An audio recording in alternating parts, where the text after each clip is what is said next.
اعوذ باللہ من الشیطان الرجیم بسم اللہ الرحمن الرحیم۔ اسلامک ٹیچر کی جانب سے میں اپنی تمام بہنوں کو اور بھائیوں کو السلام علیکم کہتا ہوں۔ آج میں آپ کو نبیل کامران چیمہ بھائی، ان کا تعلق جہلم سے ہے، ان کی میں آپ کو کارگزاری سنانا چاہتا ہوں۔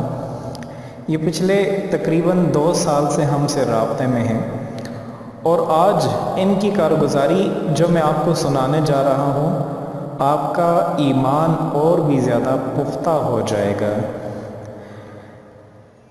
اب ان بھائی کے بقول، کیونکہ یہ 6 دن قبل یہ مجھ سے ملنے کے لیے جہلم سے اسلام آباد آئے، اور وہاں آ کر کے انہوں نے مجھے اپنی ساری کارگزاری سنائی کہ میرے ساتھ ایسے ایسے حالات پیش آئے تھے، اور میں نے اس وظیفے کو کیا تو اللہ پاک نے مجھے ان مشکلات سے نکالا، ان آزمائش سے اللہ پاک نے نکالا، اور آج الحمدللہ ثم الحمدللہ آج مجھے ماہانہ 8 سے 9 لاکھ روزانہ میری آمدنی ہے۔ اب جن لوگوں کا اللہ پاک کی ذات پر مکمل یقین ہوتا ہے، اللہ پاک کی ذات پہ مکمل اعتماد ہوتا ہے، تو وہ اللہ پاک کی ذات اور ایمان اس حد تک آپ یقین رکھیں کہ جیسا کہ حضرت سیدنا ابراہیم علیہ السلام کا تھا، جب نمرود نے ساری کی ساری شیطانی قوتوں کو ملا کر کے آگ اکٹھی کی، اور حضرت ابراہیم علیہ السلام کو اسی آگ میں پھینکا جا رہا تھا، اور حضرت ابراہیم علیہ السلام کے پاس امتحان لینے کے لیے اللہ پاک نے فرشتوں کو بھی بھیجا۔ ان فرشتوں نے بھی کہا، اے ابراہیم، تو حکم دے میں تیری مدد کر سکوں اور تجھے اس آگ سے بچا سکوں۔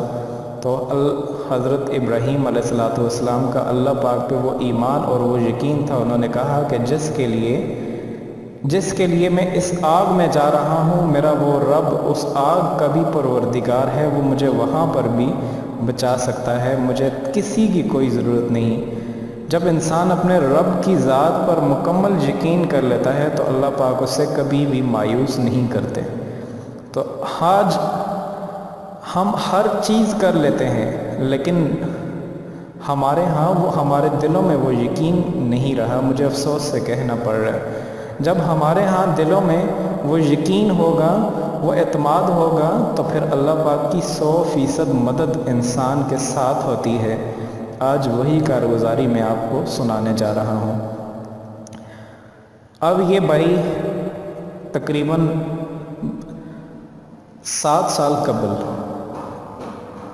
یہ نوکری کی تلاش میں ملیشیا کوالالمپور میں گئے۔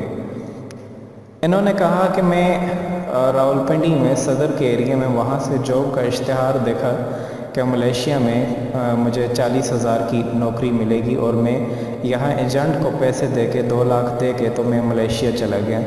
اور جب میں وہاں پر گیا تو جو مجھے ایگریمنٹ یہاں پہ بتائے گئے تھے وہاں پہ بالکل بھی ایسا نہیں تھا۔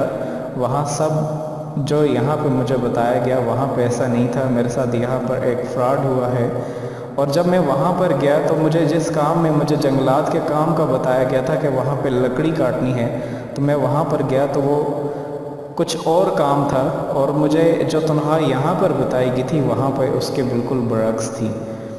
تو میں بہت زیادہ مایوس ہو گیا، بہت پریشان ہو گیا۔ میں نے وہاں سے بڑی مشکل سے، کیونکہ بہت غریب گھرانے سے تعلق رکھتا تھا، بڑی مشکل سے میں نے پیسے اکٹھے کر کے محنت مزدوری کی، اور کسی طریقے سے میں نے وہ کمائی 2 لاکھ میں نے اکٹھے کیے، جو کہ میں یہاں پر ایجنٹ کو دے کے آیا تھا۔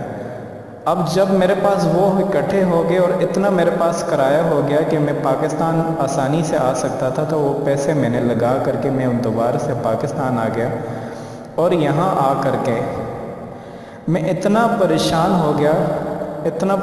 ہو گیا کہ اس پریشانی اور مایوسی میں مجھے بہت زیادہ میرا دل گھبراتا تھا۔ تو ایک مرتبہ ایسا ہوا کہ میرے دروازے پہ تبلیغی جماعت کے کچھ ساتھی آئے، انہوں نے مجھ سے کہا کہ آپ سے روزہ لگا لیں۔ میں بڑی مشکل کے ساتھ ان کے ساتھ راضی ہو گیا، کیونکہ میں اس سے پہلے کبھی تبلیغی جماعت کے ساتھ نہیں گیا۔ جب میں پہلی مرتبہ گیا تو میرے دل کو بہت زیادہ سکون آیا، اور میں ہر وقت نوکری نہ ملنے کی وجہ سے ڈپریشن کا شکار رہتا تھا۔ مجھے وہاں پر جا کر کے جو سکون آیا، میں دین کی جانب راغب ہوا۔ جب میں دین کی جانب راغب ہوا، میں نے 5 وقت کی نماز اپنے اوپر لازم کر دی۔ اس 5 وقت کی نماز سے ایک روز میں جاب کی وجہ سے بیٹھے ہوئے ویسے ہی بہت زیادہ پریشان تھا۔ ہماری مسجد کے تبلیغی جماعت کے امیر انہوں نے بتانے لگے کہ محمد عبداللہ ان کا نام تھا، تو انہوں نے مجھے بلایا، کہا بیٹا کیوں پریشان ہو؟ میں نے اپنی زندگی کا سارا ماجرا بتایا انہیں، اور انہوں نے بتایا کہ بیٹا آج میں تمہیں وہ تسبیح بتانے جا رہا ہوں جس کی وجہ سے اللہ پاک رزق کے اتنے دروازے کھول دیتے ہیں، اتنے دروازے کھول دیتے ہیں کہ انسان خود ذہن و گمان میں بھی نہیں ہوتا کہ اللہ پاک وہاں سے رزق جاری فرما دیتے ہیں جہاں انسان کی سوچ بھی نہیں جاتی۔ تو انہوں نے بتایا کہ بیٹا تم روزانہ بعد نماز عشاء کے 2 رکعت نفل صلاۃ حاجت بھی پڑھ لیا کرو۔ جب عشاء کے بعد 2 رکعت نفل صلاۃ حاجت پڑھو گے، آپ کو کیا حاجت ہے، آپ نے اس حاجت کی اللہ پاک سے نیت کرنی ہے، اور حاجت کی صرف 2 رکعت جسے پڑھتے ہوئے 5 منٹ بھی نہیں لگتے، اور نیت یہی کرنی ہے، اے میرے مالک میں بہت زیادہ پریشان حال ہوں، بہت زیادہ مایوس ہوں، اے میرے مالک تو مجھے اس دنیا میں کسی کا مقروض نہ کرنا، اور مجھے غیبی خزانوں سے نوازنا کہ میں تیرے راستے میں گزار سکوں، میں تیرے راستے میں خرچ کر سکوں۔ یہ نیت کر کے آپ 2 رکعت نفل صلاۃ حاجت پڑھیں، اور پھر 100 مرتبہ یہ اسم مبارک ہے، یا مالک الملک ذوالجلال والاکرام، اور پھر آخر میں درود شریف پڑھ لیں، اور پھر آپ کی اللہ پاک ایسے غیبی خزانوں سے مدد فرمائیں گے کہ آپ سوچ بھی نہیں سکتے۔ تو ان کا کہنا ہے میں نے ایسا ہی کیا، اور اللہ پاک نے مجھے بالکل بھی پتہ نہیں تھا، آج 2 سال ہو چکے ہیں اس چیز کو، اللہ پاک نے مجھے لکڑی کا بزنس دیا۔ اس لکڑی کے بزنس سے میں شٹرنگ، کیونکہ میرے پاس اب اتنا بڑا جہلم میں اور راولپنڈی میں اتنا بڑا سٹور ہے، جہاں پر پورے راولپنڈی سے اور جہلم کے اور دور دراز علاقوں سے میرے پاس یہ شٹرنگ کا کام، جو مکانوں کو شٹرنگ وغیرہ لگائی جاتی ہے، اس میں وہ پھٹے ہوتے ہیں، سیڑھی ہوتی ہے بانس کی سیڑھی، اور اللہ پاک کا اتنا لاکھ کرم ہوا کہ روزانہ کنٹینروں کے کنٹینر یہاں سے ہو کر کے جاتے ہیں، اور ٹرکوں کے ٹرک یہاں سے ہو کر کے جاتے ہیں، اور الحمدللہ اللہ پاک کا وہ کرم اس وظیفے کی ذریعے سے مجھے ملا۔ مجھے اور کوئی ذریعہ نہیں تھا ماں سوائے اس وظیفے کے۔ انہوں نے قسم کھا کے کہی کہ آج 8 سے 9 لاکھ روپیہ روزانہ کا میں بنا رہا ہوں، اور یہ صرف اللہ پاک نے مجھے اس وظیفے کے ذریعے سے دیا۔ جب آپ اللہ پاک کے ہو جاتے ہیں تو اللہ پاک آپ کی نسلوں کو بھی مالا مال کر دیتے ہیں۔ اللہ پاک کہ جب انسان اپنے رب کے ساتھ تعلق جوڑ دیتا ہے تو اب اس کا رب کبھی بھی انسان کو مایوس نہیں کرتا۔ آج ان کی زندگی سے ہمیں یہ نصیحت حاصل کرنی چاہیے۔ جب انہوں نے یہ بات بتائی، جو لوگ یہ کہتے ہیں، اکثر جب میں ایسا کوئی وظائف ڈالتا ہوں اور میں کہتا ہوں پورے یقین کے ساتھ کریں، اس سے آپ کو بہت زیادہ فائدہ ہوگا، تو بہت زیادہ لوگ یہ کومنٹس کر رہے ہوتے ہیں۔ ان میں سے اکثر ایسے جو کہ غیر مسلم ہوتے ہیں وہ یہ بات بتا رہے ہوتے ہیں کہ اگر ایسا ہی حالات ہوتے تو مسلمان دنیا کی امیر ترین قوم ہوتی۔ میں ان کے لیے یہ کہنا چاہ رہا ہوں،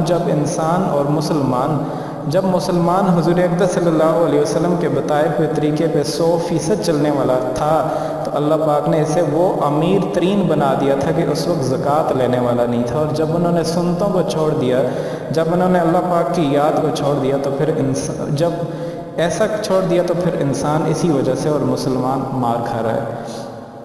تو مالک الملک، سارے جہاں کا بادشاہ اللہ پاک ہی مالک حقیقی ہیں، اسی کے لیے یہ ساری مالکیت دائمی ہے، لازوال ہے۔ حقیقت میں کوئی بادشاہ نہیں، صرف بادشاہ ہے تو وہ صرف اللہ پاک ہیں۔ اسی لیے مالک الملک یہ صرف اللہ پاک کی ساتھ ہی یہ نام آتا ہے، اور ذوالجلال والاکرام وہ ایک ہی جب انسان اپنے رب کا ہو جاتا ہے تو اللہ پاک اس کی لمحہ بلمحہ مدد کرتے ہیں، اور انسان مشکل میں اسی وقت پڑتا ہے جب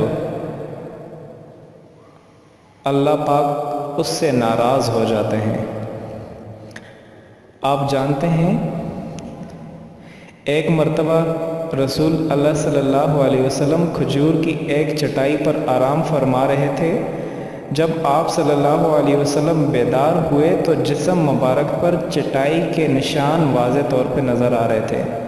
تو صحابہ اکرام نے عرض کی، یا رسول اللہ، اگر آپ اجازت دیں تو آپ کے لیے نرم بستر بچھا دیں۔ تو آپ نے فرمایا، مجھے دنیا سے کیا غرض، میں تو دنیا میں اس مسافر کی طرح ہوں جو تپتی دھوپ میں کسی سایہ دار درخت کے نیچے ذرا سا آرام کرنے کے لیے بیٹھ جاتا ہوں، پھر آرام کر کے وہاں سے چلا جاؤں گا۔ اب یہ ترمذی شریف کی حدیث ہے۔ سب سے پہلے میں آپ کو یہ نصیحت کرنا چاہوں گا، اگر آپ پر کبھی مشکل وقت آ رہا ہے تو آپ یہی سمجھ لیں یہ دنیا عارضی دنیا ہے، یہ دنیا عارضی دنیا ہے۔ آپ دنیا کو ضرور مانگیں لیکن اپنے رب سے بھی تعلق کبھی مت توڑیں، آپ اس کو بھی یاد کریں۔ اگر آپ صلی اللہ علیہ وسلم اس پوری دنیا کو سونے کا اور چاندی کا مانگتے تو آپ کے لیے یہ دنیا جنت بنا دی جاتی، لیکن آپ نے بھی دنیا کو ترجیح نہیں دی، آخرت کو ترجیح دی، اور مسلمانوں کے لیے یہ میسج دے دیا کہ آپ بھی آخرت کو ترجیح دیں۔ آپ دنیا اللہ پاک سے مانگیں، اتنی مانگیں، یا اللہ تو مجھے اس دنیا میں تیرے خزانے بہت بڑے ہیں، میرے مالک تو مجھے دنیا میں کسی کا محتاج نہ کرنا، میرے مالک تو مجھے دنیا میں کسی کا محتاج نہ کرنا، محتاجی صرف تیری ہی اچھی ہوتی ہے۔ اتنا آپ اللہ پاک سے مانگیں اور اس عمل کو کرتے رہیں، پھر آپ دیکھیں اللہ پاک آپ کو وہ عطا کر دیتے ہیں کہ آپ سوچ بھی نہیں سکتے۔ لیکن آخر میں آپ کو ایک میسیج ضرور دینا چاہوں گا، آپ اس کو بھی مانگیں لیکن آخرت کو سب سے آگے رکھیں، اپنی نظروں میں آخرت کو سب سے پہلے رکھیں۔